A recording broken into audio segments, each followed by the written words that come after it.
हरियाणा के मुख्यमंत्री नायब सिंह सैनी ने आज माता मनसा देवी मंदिर परिसर में धर्मपत्नी श्रीमती सुमन सैनी के साथ पूजा अर्चना की। उन्होंने मंदिर परिसर में मौजूद श्रद्धालुओं से बातचीत भी की और इस मौके पर भाजपा प्रदेश उपाध्यक्ष बंतु कटारिया, श्यामलाल बंसल, कृष्ण ढूल, अतिरिक्त उपायुक्त निशा यादव, माता मनसा देवी श्राइन बोर्ड के सीईओ अशोक बंसल सहित अन्य गणमान्य व्यक्ति मौजूद रहे। इस अवसर पर पत्रकारों से बातचीत करते हुए कहा कि नव वर्ष के अवसर पर प्रदेश के नागरिकों के उत्तम स्वास्थ्य की कामना करते हैं।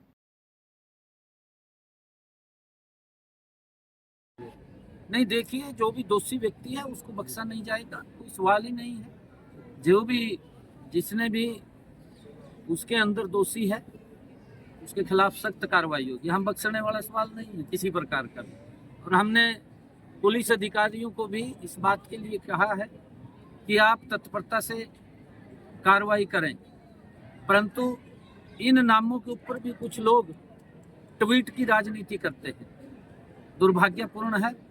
जब वो ट्वीट कर रहे थे उनको देखना चाहिए कि व्यक्ति कौन है, वो उन्हीं के दल का व्यक्ति है, उनको ये भी समझना चाहिए। परंतु दल से ऊपर उठ करके हम किसी व्यक्ति के साथ अगर अन्याय हुआ है उस अन्याय को हम बिल्कुल सहन नहीं करेंगे, उसके खिलाफ सख्त कार्रवाई होगी। ठीक है, थैंक यू सर। इस वक्त क्या प्राथमिकताएं रहेंगी इस वर्ष में, वो नए साल के लिए प्रदेश की जनता को क्या संदेश देना चाहिए? 2024 बहुत सारे विषयों को लेकर के हम प्रदेश को आगे बढ़े हैं और 2025 में हम और तेज गति से आगे बढ़ेंगे। 2025 का आगमन हुआ है।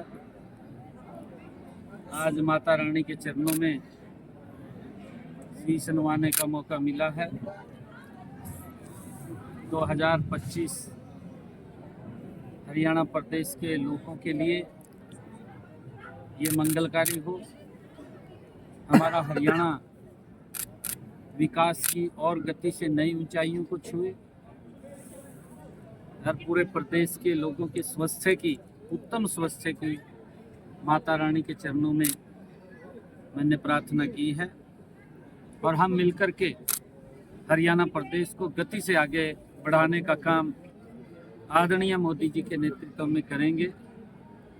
जो आदरणीय प्रधानमंत्री जी का विजन है कि 2047 तक विकसित राष्ट्र बने, हमारा हरियाणा भी विकसित हरियाणा आदरणीय मोदी जी के उस आह्वान के साथ कंधे से कंधा मिला करके उसको आगे गति से बढ़ाने का काम हम करेंगे। जो हमने वायदे किए हैं अपने संकल्प पत्र में, हमने बहुत सारे वायदों को लगातार हम पूरा भी कर रहे हैं और धीरे धीरे करके हम हर वायदे को पूरा करने का काम हमारी सरकार करेगी। हमने चाहे डायलिसिस की जो समस्या थी उसको फ्री किया है। हरियाणा प्रदेश के सभी सरकारी हॉस्पिटल, मेडिकल कॉलेज में हमने पट्टेदार किसानों की जो ज़मीन थी उनको मालिकाना हक देने का काम किया है। हमने 24,000 युवाओं को बिना पर्ची, बिना खर्ची के हमने जो शब्द कहे थे उसको पूरा किया है। और उसके साथ साथ हमने और भी ऐसे कार्य कि हरियाणा प्रदेश विकास की नई ऊंचाइयों को छुए, उसको लेकर के हम गति से काम करेंगे। आज माता रानी के चरणों में आने का अवसर मिला है। मैं सभी प्रदेशवासियों के उत्तम स्वास्थ्य और हरियाणा प्रदेश के विकास की गति के लिए हमने कामना की है। 2025 के मैं सभी को बहुत बहुत बधाई देता हूँ, शुभकामनाएं। सीएम साहब, क्योंकि किसानों का मुद्दा लगातार एक चैलेंजिंग है सरकार के लिए भी, क्योंकि इस समय भी चल रहा है और 3 तारीख को एक बहुत अहम मीटिंग होने वाली है पंचकुला में, हरियाणा में भी। किस तरह से देखते हैं, किस तरह से, क्योंकि एक सरकार की तरफ से या कह सकते हैं किसानों की कोई मीटिंग को लेकर, क्योंकि जिस तरह से खनौरी में या फिर हरियाणा के किसान या पंजाब के किसान लगातार आपस में भी कोऑर्डिनेशन मीटिंग कर रहे हैं, लेकिन उनका कहना है कि सरकार की तरफ से, केंद्र की तरफ से किसी भी तरह का कोई बातचीत के लिए नहीं हो रहा, जिसको लेकर कहीं ना कहीं अब यही चैलेंज है। देखिए, माननीय सुप्रीम कोर्ट ने एक कमेटी बनाई हुई है जो लगातार किसानों के संपर्क में है, उनसे बातचीत कर रही है और माननीय सुप्रीम कोर्ट उसको फॉलो कर रहे हैं। हमने हरियाणा के किसानों की 100% फसल एमएसपी पर खरीदने का निर्णय किया है और हम खरीद रहे हैं। 14 फसलें हम पहले ही खरीद रहे थे, हमने अब 100% फसल खरीदने का निर्णय हमने किया है। विधानसभा के अंदर हमने अभी पिछले दिनों नोटिफिकेशन हुआ है, किसान को ये गारंटी दी है कि उसकी 100% फसल हम एमएसपी पर खरीदेंगे। लगातार पिछले 10 वर्षों में जो मोदी सरकार ने किसान हित में मजबूत कदम उठाए हैं, आज तक इतिहास में किसी सरकार ने वो कदम नहीं उठाए हैं, क्योंकि किसान के नाम के ऊपर दलों ने राजनीति की, परंतु उनके हित के अंदर कोई निर्णय नहीं किया। हमने हरियाणा के 100% फसल को खरीदने का निर्णय किया है। पंजाब के अंदर भी, हिमाचल के अंदर भी, कर्नाटक के अंदर भी, तेलंगाना के अंदर भी कांग्रेस की सरकार है और आम आदमी की सरकार है। वहाँ के किसान को इस बात को लेकर के आश्वस्त जरूर करना चाहिए कि आपकी फसल को हम 100% खरीदेंगे, परंतु इस प्रकार का राजनीतिकरण ये ठीक नहीं है।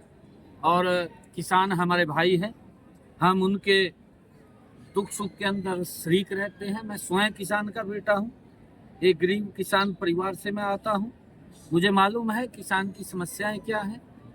अभी हमारे यहाँ पर बरसात के कारण कुछ स्थानों के ऊपर ओलावृष्टि भी हुई थी और हमने तुरंत निर्णय किया कि हमने जो पोर्टल है कि उसको ऊपर रजिस्ट्रेशन कराएं।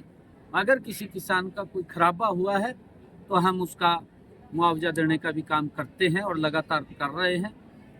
मैं ये भी देखता हूँ कि हमने पिछले 10 वर्षों में अगर हमारे हरियाणा के किसान की फसल का खराबा हुआ है, 13,500 करोड़ रुपया किसान के खाते के अंदर पहुंचाने का काम हमारी सरकार ने किया है। हमारी सरकार मजबूती से किसान हित के अंदर खड़ी है और हम फसल के विविधीकरण को लेकर के भी इस 2025 के अंदर नई नई योजनाएं हम लेकर के आएंगे, ताकि हमारा किसान एक प्राकृतिक खेती की तरफ ज़्यादा बढ़े। और किसान, क्योंकि खर्चे वाली जो ज़्यादा, जैसे धान की फसल है, उसके ऊपर पानी का बहुत ज़्यादा हमें देना पड़ता है, दबाव रहता है, परंतु वो दबाव पानी का कम हो, उसको लेकर के भी हमने पीछे भी ये योजना बनाई थी कि जो विभिन्न हमारी फसलें हैं, उन अगर वो धान से अलग फसल बोता है तो उसको हम इंसेंटिव भी देते हैं, वो भी देने का काम कर रहे हैं और आगे भी उसको देने का काम हमारी सरकार करेगी। लोहारू में कांग्रेस विधायक के कॉलेज में दलित छात्र ने आत्महत्या की है, उस मामले पर